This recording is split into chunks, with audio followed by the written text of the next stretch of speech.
conditions d'ouverture et d'exploitation de salles de fête. Il s'observe, depuis quelques années, une prolifération de salles de fête dans notre pays. Cette dynamique nécessite un encadrement des activités de ce secteur en pleine expansion, le constat étant fait que ces lieux de réjouissance, généralement construits en matériaux définitifs ou érigés en bâches, ne respectent, dans la plupart des cas, ni les normes en matière de construction, ni la réglementation sur le bruit.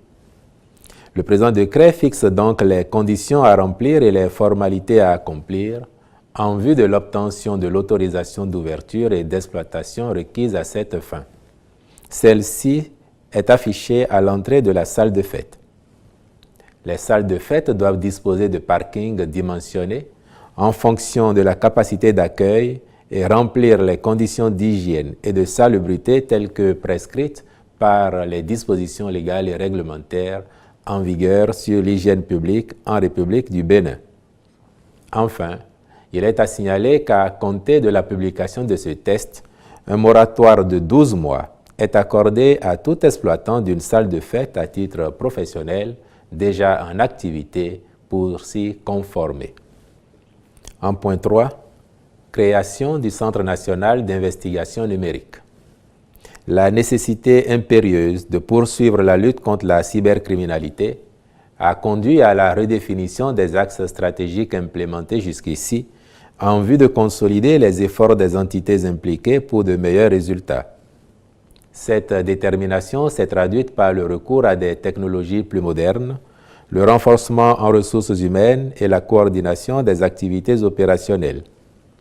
En décidant de créer une structure unique, constituée de multiples compétences, le gouvernement se fixe comme objectif l'efficacité plus affichée dans toutes les investigations liées à l'usage des nouvelles technologies.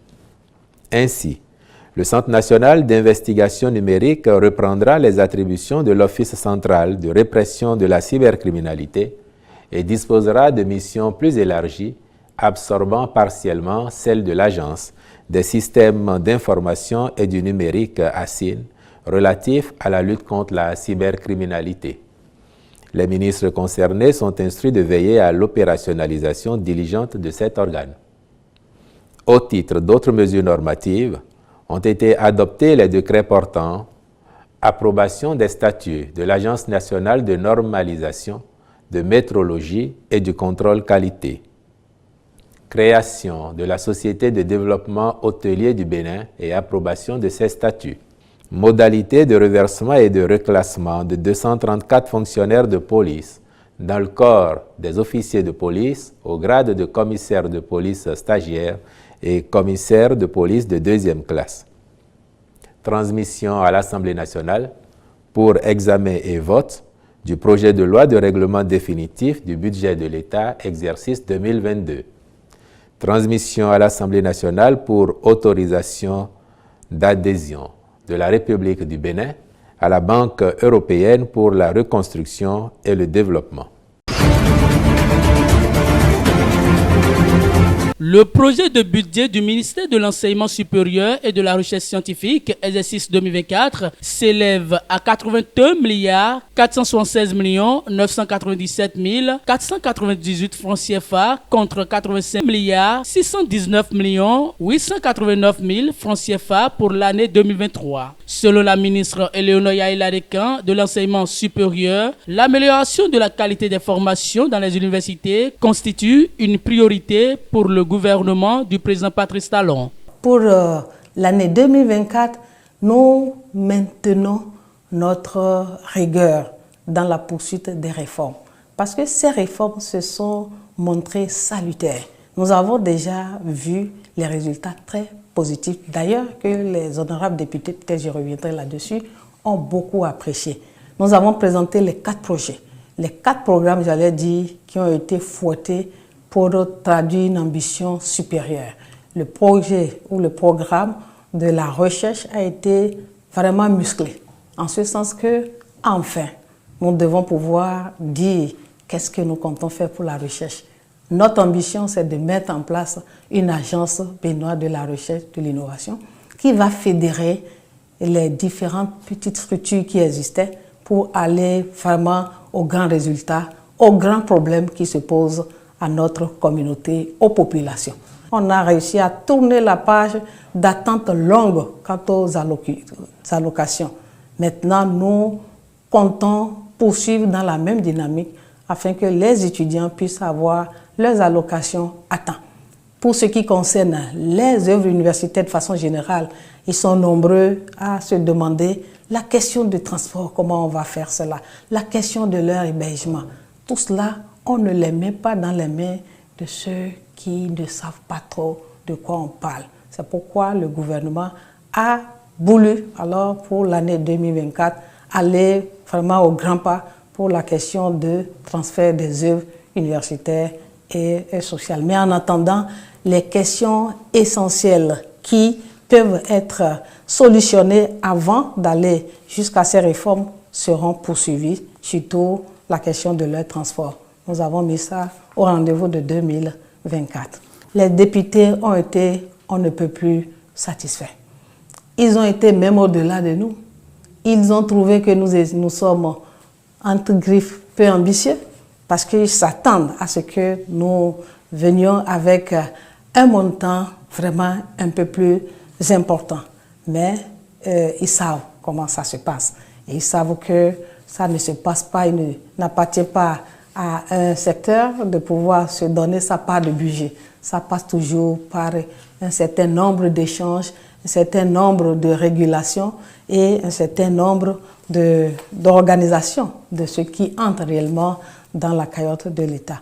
Et nous n'avons pas manqué de les remercier et d'espérer leur accompagnement jusqu'au bout. Je ne vais pas manquer quand même de montrer leur intérêt par rapport à un grand projet CMS City, parce que ce projet qui traduit la volonté du gouvernement de créer un pôle régional, national, international pour permettre à nos enfants et dont les parents ont les moyens et qui ont l'habitude d'aller très loin à la recherche, à la conquête des formations de pointe, de pouvoir les trouver sur place chez nous. Et ça, c'est une ambition très forte puisque nous avons déjà, à travers l'agence de développement de CMS City, essayé de délocaliser pas mal de formations. Le ministre de la Justice et de la Législation a défendu le budget de son département ministériel devant les députés membres de la commission budgétaire de l'Assemblée nationale. Yvon Detchenou a défendu un budget de plus de 37 milliards de francs CFA en hausse de 45,90% par rapport au budget exercice 2023. En 2024, le ministère de la Justice et de la Législation souhaite approcher 3 grandes perspectives. Le ministre de la Justice et de la Législation a expliqué les dites perspectives au cours de la rencontre avec les députés de la commission budgétaire de l'Assemblée nationale. En 2023, nous exécutons un budget de l'ordre de 25 milliards 506 millions 118 francs CFA. En 2024, l'augmentation qui est prévue vise essentiellement à approcher 3 grandes perspectives. La première perspective est celle de la numérisation, ou si on veut, celle de la dématérialisation au niveau de la justice. Cela implique l'acquisition de matériel, cela implique essentiellement la mise en place d'une certaine problématique, c'est de certains équipements pour la numérisation entière des décisions judiciaires, que ce soit au plan pénal, que ce soit au plan civil, que ce soit au plan social administratif. Et nous allons avoir également, au côté de la numérisation, un gros projet de sécurisation des actes que nous délivrons à la justice pour commencer à mettre un holà à tous les actes cybercriminels, à toutes les manipulations, à toutes les altérations qui peuvent se produire par rapport aux actes que nous délivrons. Nous allons avoir également cet investissement parce qu'il y a un gros plan de formation continue qui nécessite que chaque acteur ait des équipements à disposition, que nous mettions en place des équipements dans les cours et tribunaux pour permettre de la formation à distance. La formation à distance est conçue pour éviter précisément que nous ayons à créer des dysfonctionnements dans les tribunaux du fait de l'absence des magistrats ou l'absence des greffiers ou l'absence des autres personnels qui seraient en cours de formation loin de leur poste de travail. Donc, nous allons mettre plutôt la technique au service de la formation pour éviter que les personnes soient déplacées, pour éviter par ailleurs qu'il y ait des dysfonctionnements au niveau de la justice. Donc ça, c'est le premier aspect. Il y a une autre grande perspective qui est celle du recrutement de personnel, parce que pour étendre la cadre judiciaire, il faut dimensionner le personnel. Il faut donc qu'il y ait plus de magistrats, il faut qu'il y ait plus de greffiers, il faut qu'il y ait plus de personnel affecté au service judiciaire. Il faut également des agents dans les établissements pénitentiaires. Donc il faut du recrutement, il faut dimensionner le recrutement par rapport aux besoins des juridictions, aux besoins des unités judiciaires, et donc faire en sorte que tout coïncide pour que le travail soit fait de manière optimale à ce point-là. Donc il va y avoir du recrutement également, donc de la ressource humaine. Par ailleurs, pour la ressource déjà disponible, nous sommes en train de travailler à ce que le profil corresponde à la fonction, et donc qu'il y ait un plan de formation qui permette à tout un chacun, à chaque acteur, d'avoir de la formation continue, de suivre un plan de formation pour pouvoir atteindre et renforcer ses capacités et avoir un développement personnel. Et donc, il y a également du financement du plan de formation. Et dernier point par rapport aux grandes perspectives, c'est toutes les infrastructures. Nous sommes sur des tribunaux qui ont de prix de l'âge, nous sommes sur des équipements qui sont en état d'obsolescence. Il faut donc faire en sorte que l'infrastructure reflète le visage de ce que la justice, de ce qu'on veut faire de la justice, de ce que les populations attendent de notre justice. Donc étendre, construire, réhabiliter les juridictions, construire de nouvelles juridictions, construire d'autres établissements pénitentiaires et donc avoir un peu plus de proximité avec nos populations. Il a été très convaincant. Le ministre des Petites et Moyennes Entreprises et de la Promotion de l'Emploi, Modeste Kérékou, devant la commission budgétaire du Parlement béninois. Pour lui, le projet de budget exercice 2024 de son ministère s'élève à 9 908 296 016 francs CFA. Cette enveloppe est répartie dans les 3 sous-secteurs dont il a la charge, notamment le sous-secteur emploi, le sous-secteur PME et le sous-secteur artisanat. Pour le compte de l'année 2024, nous avons détaillé devant les honorables députés les programmes qui sont déjà mis en œuvre et qui vont se poursuivre pour adresser les questions d'opportunités d'emploi, les questions d'appui aux petites et moyennes entreprises et les questions d'appui aussi à l'important secteur de l'artisanat à travers un certain nombre de réformes qui sont pour certaines arrivées à achèvement, notamment dans le secteur des PME et dans le secteur de l'artisanat, et pour d'autres en cours, notamment dans le secteur de l'emploi. Notre budget pour l'exercice 2024 est en augmentation d'un peu plus de 350 millions. Il cumule à 9 906 millions et plus par rapport au budget de 2023 que nous exécutons en ce moment, qui était de 9 540 et quelques millions et des poussières. Donc nous avons également saisi l'opportunité de cette discussion, cette présentation du projet de budget de gestion 2024 pour faire le point aux députés du niveau d'exécution du budget 2023 en termes de score atteint dans les différents projets qui se retrouvent dans notre portefeuille. Ça, c'est comme d'habitude très bien déroulé. Vous savez que les 3 sous-secteurs du département dont nous avons la charge sont des sous-secteurs qui intéressent tout le monde. Le sous-secteur emploi, le sous-secteur PME, le sous-secteur artisanat. Tous les projets qui étaient en cours, le PSIE, le prodige dans le volet emploi et l'opérationnalisation de l'agence de développement des petites et moyennes entreprises va se poursuivre. Les échanges ont été riches. Je retiens le grand intérêt des députés membres de la commission budgétaire qui ont salué les efforts du gouvernement, les efforts qui sont faits, mais qui ont estimé, comme on le dit, ou qui ont souhaité que nous puissions poursuivre davantage et mettre plus l'accent sur particulièrement le volet promotion de l'emploi, sur l'accès à tous à l'information sur les opportunités d'emploi et les différents projets et programmes qui sont mis en œuvre et conduits par notre département ministériel.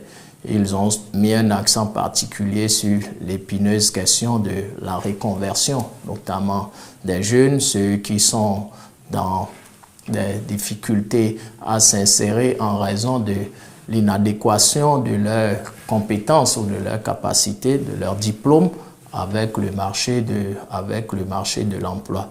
Sur toutes les préoccupations qui ont été soulevées par les honorables députés, nous leur avons, mes collaborateurs et moi-même, donné les éléments d'appréciation, les éléments d'information sur les efforts que le gouvernement fait sur les différents projets et programmes qui sont conduits par les différentes agences gouvernementales qui sont sous notre département ministériel, notamment l'Agence nationale pour l'emploi, pour les questions qui concernent l'emploi, parce que c'est elles qui ont véritablement focalisé l'attention des députés de la commission budgétaire.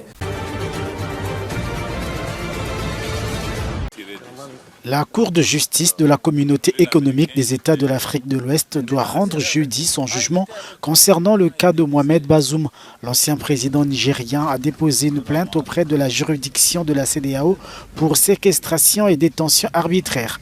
Mohamed Bazoum, renversé le 26 juillet 2023, est actuellement détenu dans sa résidence au palais présidentiel. Le 23 novembre dernier, le Parlement européen a exigé la libération immédiate et inconditionnelle de l'ex-chef d'État, de sa famille, mais aussi des autres personnes détenues arbitrairement par les militaires au pouvoir à Niamey. Il est cependant peu probable que la junte puisse donner suite à cet appel.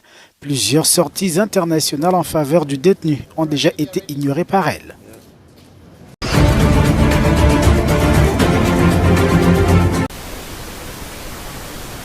Après des pluies exceptionnellement abondantes, la perspective de la récolte de cacao en Côte d'Ivoire s'annonce médiocre.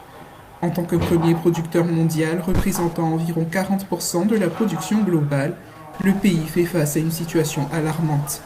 Les entrepôts de cacao sont pratiquement vides et les livraisons des célèbres fèves se font au compte-gouttes. On a eu trop de pluie dans la grande saison. Voilà. Où le cacao il a fait le fleur, on a eu trop de pluie, ça a fait verser tous les fleurs. Voilà. Le cacao n'aime pas trop, il aime pluie, mais le trop pluie, il n'aime pas. Quand il pleut trop, quand il donne le fleur, ça lave tout. Puis la campagne est échouée comme ça. Les conséquences de cette pluviométrie excessive se font ressentir. Les estimations prévoient une réduction de 3 à 4 fois de la récolte par rapport à l'année précédente. Cette année, c'est diminué. L'an passé, on peut avoir beaucoup, comme 40 cabosses. Pour cette année, si on a trop eu 10, 15, ça ne dépasse pas ça.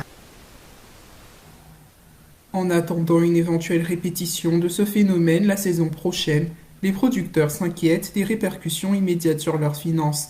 Selon la Banque mondiale, le cacao représente le revenu principal d'un 5e de la population ivoirienne. Mais les enfants sont là, les enfants vont à l'école. Mais si le cacao ne produit pas, comment les enfants vont là à l'école? Il a une de ses filles qui va passer le BTS cette année. Et puis il y a un qui va passer en 36e cette année. Donc ça fait que, en tout cas, la production de cacao, ça ne nous arrange pas cette année-là. Anticipant une année difficile dès le mois de juillet, les exportations ont été suspendues par le gouvernement ivoirien. Cette mesure a entraîné une raréfaction du cacao sur les marchés mondiaux, provoquant la flambée des prix.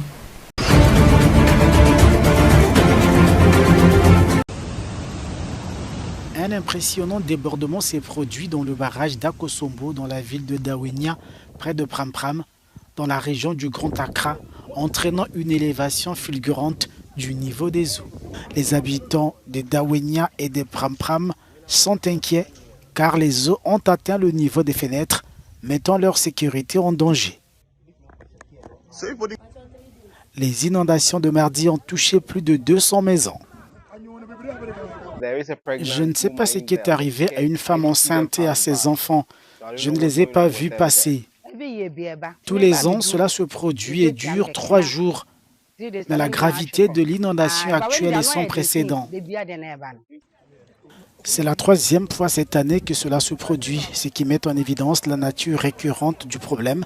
Le barrage est prévu pour libérer automatiquement l'excédent d'eau, l'aggravation de la situation étant attribuée à l'abondance des précipitations. Le député de la région s'est rendu dans la zone touchée pour recueillir des informations de première main. Il y a des causes naturelles à cette situation, mais elles ont été exacerbées par les décisions et l'inaction. L'indiscipline qui règne au sein de notre communauté fait que des personnes en payent aujourd'hui le prix. Nous devons mener des enquêtes appropriées. Même pour que l'eau se retire, nous devons briser certaines choses. Nous devons venir ici avec les engins de terrassement et les briser. Car nous ne pouvons pas permettre que la cupidité d'individus affecte la vie et les biens de l'ensemble de la communauté. C'est inacceptable. L'incident de Dawenya fait suite au récent déversement du barrage d'Akosombo qui a déplacé plus de 30 000 personnes le long du bassin de la Volta. La situation met en évidence la vulnérabilité de communautés face aux forces de la nature.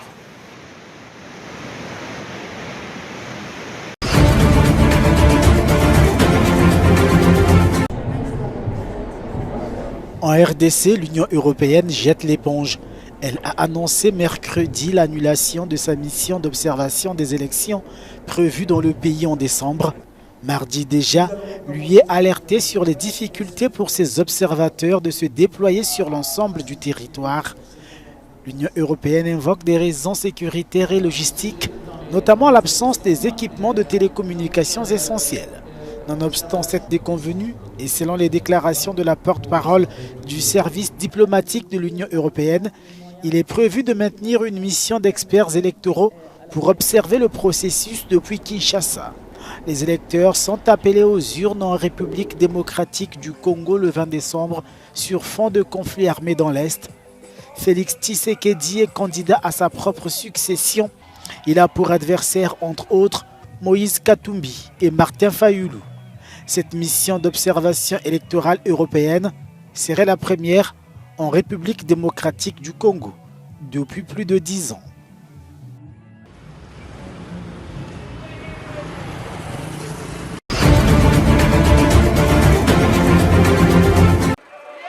Ils appartiennent aux partis politiques, à la société civile et autres. Des centaines de Sud-Africains étaient dans les rues de Johannesburg mercredi pour exiger un cessez-le-feu permanent à Gaza et en Cisjordanie.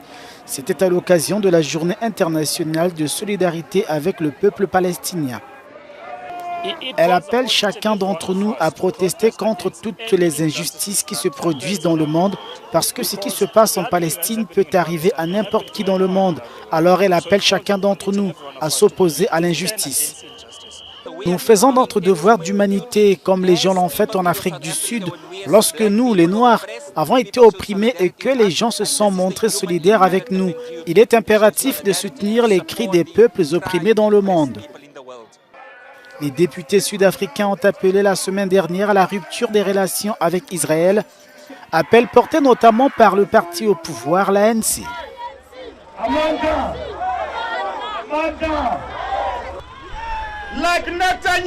Comme Netanyahou qui tue des enfants, qui bombarde des hôpitaux, qui bombarde des camps des réfugiés.